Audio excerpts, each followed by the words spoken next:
Hollywood silver screen presenting distant.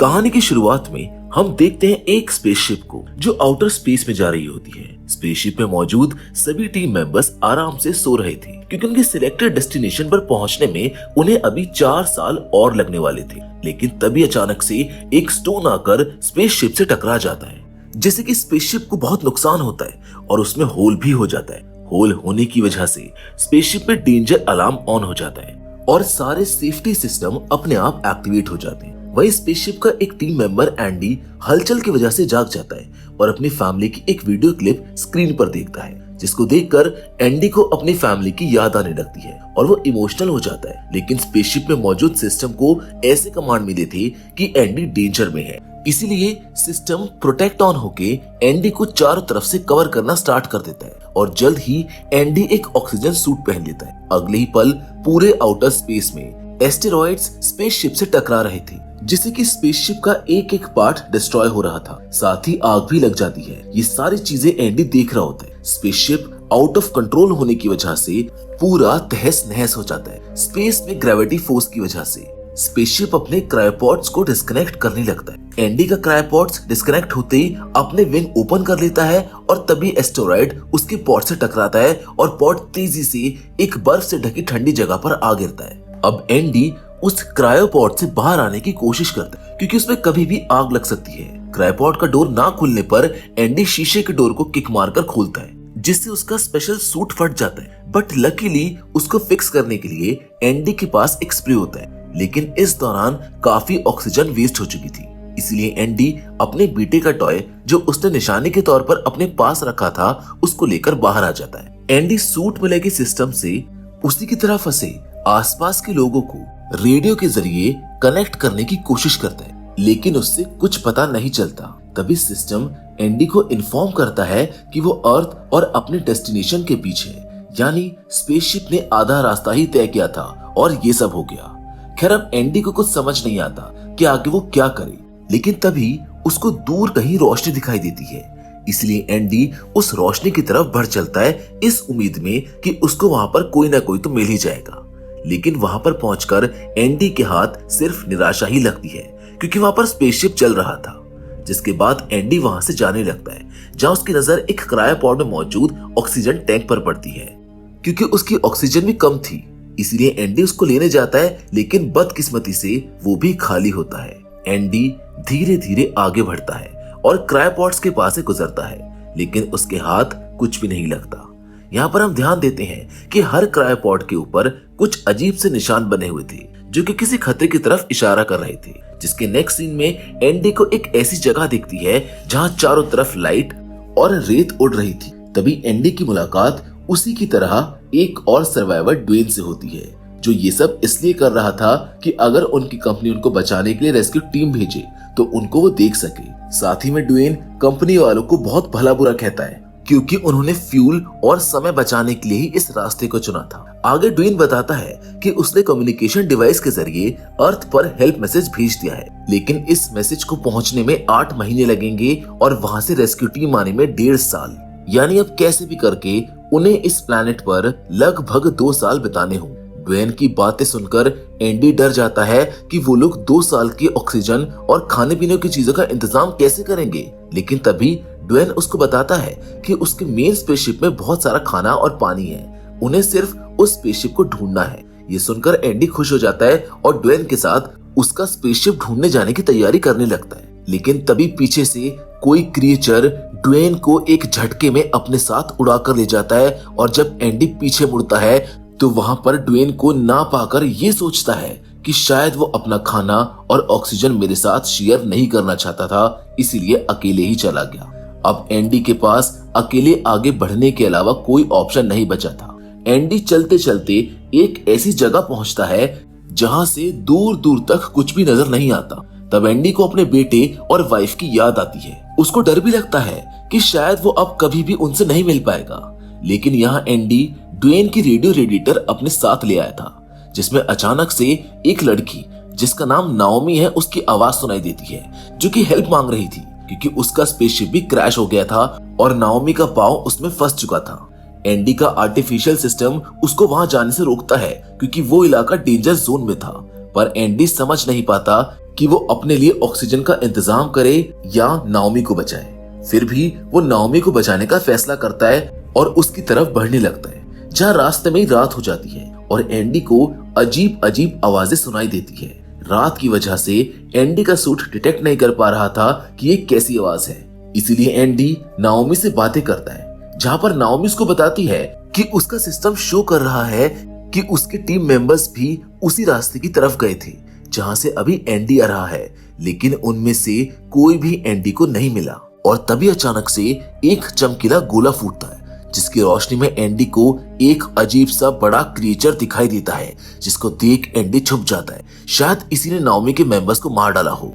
खैर Andy उस creature को अपनी तरफ आता देख भागने लगता है और वो एलियन क्रिएचर एंडी के पीछे पड़ जाता है। जैसे तैसे करके एंडी एक पतली गुफा में छुप जाता है, लेकिन अभी भी वो एलियन क्रिएचर उसका पीछा नहीं छोड़ता। एंडी भागते भागते एक रेतीले पहाड़ पर जा गिरता है, जहां पर वो क्रिएचर उसको नहीं देख पा रहा था। लेकिन एंडी अपने सिस्टम में देखता है जहां पर उसको वो क्रिएचर उसके ऊपर ही दिखाई दे रहा था। एंडी ये सारी बातें नाओमी को बताता है और ये भी कि भागते हुए उसका सूट फट गया है, जिसकी वजह से उसका काफी सारा ऑक्सीजन वेस्ट हो गया है। नाओमी एंडी से कहती है कि तुम मेरी चिंता मत करो और अपने लिए ऑक्सीजन का इंतजाम करो। फिर भी एंडी नाओमी की तरफ ही जाता है। तभी उसको ड्वेन की आवाज रेडियो में सुनाई देती है, जो हेल्प मांग रहा था, और वो एंडी के करीब ही होता है। लेकिन इससे पहले कि एंडी उसकी मदद कर पाता कि तभी वो क्रिएचर ड्वेन को पकड़ लेता है और उसका खून पीने लगता है। ये सब एंडी छिपकर देख रहा था। तभी एंडी की नजर एक और क्रिएचर पर पड़ती है जो डेड बॉडी को खा रहा था। यानी यहाँ पर एक नहीं बल्कि कई सारे क्रिएचर एलियन हैं और इन सब के बीच एंडी अकेला होता है। उधर नाओमी सारे डेंजर अलार्म बजा देती है, जिससे कि क्रिएचर्स को दिक्कत हो रही थी। ये देखकर एंडी अपना पूरा जोर लगाकर वहां से भागने लगता है, लेकिन क्रिएचर्स उसको देख लेते हैं और उसके पीछे पड़ जाते हैं। भागते हुए एंडी एक ऐसे एरिया में पहुंच जाता है जहां क्रिएचर अंदर आने की बजाय वापस लौट जाते हैं। एंडी ये देखकर थोड़ा हैरान होता है, फिर भी वो आगे बढ़ता रहता है। तभी उसको काफी सारी फायर फ्लाइज दिखाई देती है, लेकिन ये कोई नॉर्मल फायर फ्लाइज नहीं होती है, क्योंकि कुछ ही देर में वो अपना कलर रेड में बदलकर एंडी पर अटैक करने लगती है, जिनसे एंडी जैसे तैसे बचते हुए बाहर आता है। लेकिन अभी भी उसके सामने काफी मुश्किल होती है, जिनसे एंडी अनजान था। अब कहानी में आगे हम देखते हैं कि एंडी थोड़ा रिलैक्स हुआ ही था कि जमीन के अंदर से एक और क्रिएचर एंडी के पैर को पकड़ लेता है और उसको निगलना शुरू कर देता है। क्रिएचर की पकड़ से एंडी हिल भी नहीं पा रहा था। तभी वो अपने सूट सिस्टम को ऑर्डर देता है कि उसको एक इलेक्ट्रिक शॉक दे, और होता भी ऐसा ही है, जिस वजह से वो क्रिएचर एंडी को बाहर फेंक देता है। जिसके बाद वो और गुस्से में एंडी का पीछा करता है। एंडी भागते हुए फिर से एक फायरफ्लाइज की गुफा में जा गिरता है और उनके अटैक से बचता हुआ बाहर आता है। अब एंडी को एहसास होता है कि क्यों वो दोनों क्रिएचर्स इस जगह पर आने से डर रहे थे।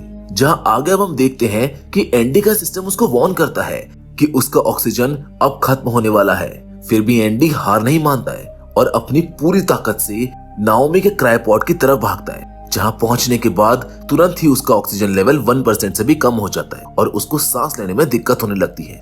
लेकिन हिम्मत करके वो यहाँ तक पहुंच ही जाता है, जहां नाओमी उसके सूट से ऑक्सीजन कनेक्ट करती है और एंडी रिलैक्स हो जाता है। अब अगला टास्क था नाओमी के पैर को बाहर निकालना। तभी एंडी को पता चलता है कि नाओमी के पास हाई क्वालिटी के टूल्स और वेपन्स हैं, क्योंकि वो एक हाई रैंक ऑफिसर है।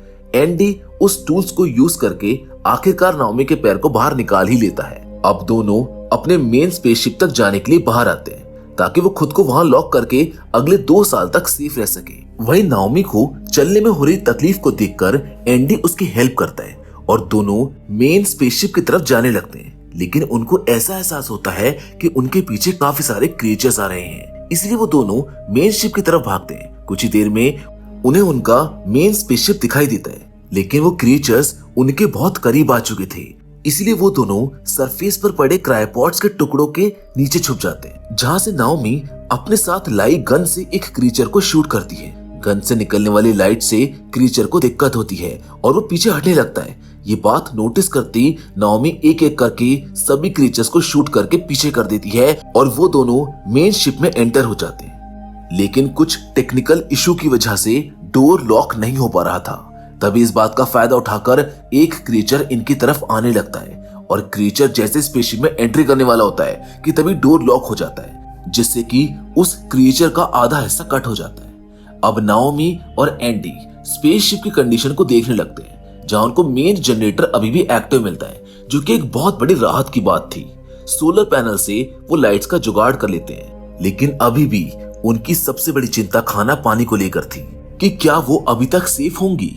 लेकिन जैसे उन्हें खाने पीने का सामान सही सलामत मिलता है तो वो थोड़ा रिलैक्स होते। तभी उनको कुछ आवाज सुनाई देती है, जिसकी तरफ बढ़ने पर उन्हें एक बड़ा सा क्रिएचर दिखाई देता है जो पहले से ही वहां पर मौजूद होता है। अब एंडी और नाओमी उससे बचने के लिए छुपने की कोशिश करते हैं, लेकिन वो नाकाम हो जाते हैं। क्रिएचर उनके पीछे जाने लगता है, जिससे बचते हुए दोनों एक एयर लॉक चैम्बर में चले जाते हैं, जहां का डोर एंडी अंदर से लॉक कर देता है। नाओमी इसको रोक रही होती है, लेकिन इससे पहले ही डोर पूरी तरह से बंद हो जाता है।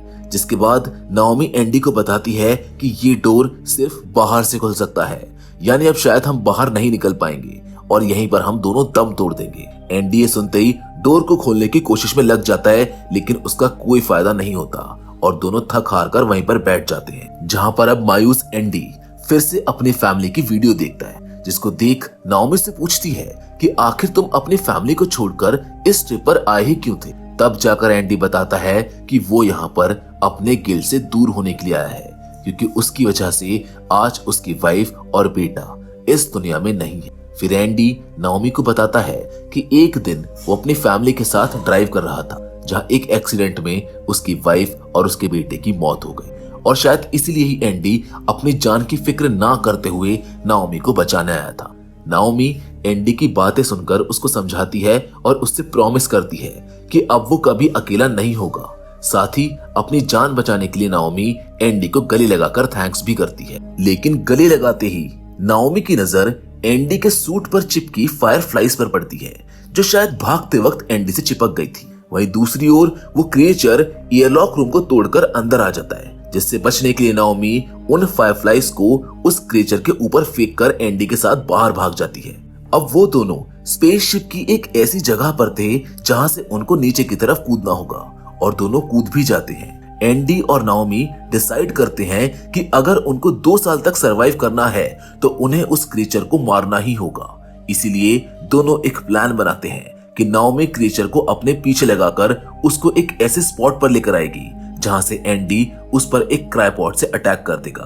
अब प्लान के अकॉर्डिंग नाओमी जानबूझकर कुछ लाइट्स पहनकर क्रिएचर के सामने आती है और एंडी भी क्रायोपॉड को एक्टिवेट करके क्रिएचर के ऊपर गिरा देता है, जिससे कि क्रिएचर मर जाता है। लेकिन इन सब के बीच में एंडी भी बहुत ज्यादा घायल हो जाता है, जिसे काफी कोशिश करके नाओमी होश में ले आती है। जिसके नेक्स्ट सीन में हम देखते हैं कि एंडी और नाओमी स्पेसशिप में रखे खाने पानी से अपने दिन गुजारते हैं और अब इन दोनों को एक दूसरे से प्यार भी हो गया है, जिसके साथ ये कहानी यहीं पर खत्म हो जाती है। तो दोस्तों, मैं उम्मीद करता हूं कि एक और ओपन एंडेड मूवी आपको पसंद आई होगी। वेल, इस फिल्म में आगे क्या हुआ ये तो हमको नहीं पता, लेकिन हाँ, हो सकता है कि ये लोग 2 साल तक जिंदा रहे होंगे, जिसके बाद रेस्क्यू टीम ने इनको रेस्क्यू भी किया होगा।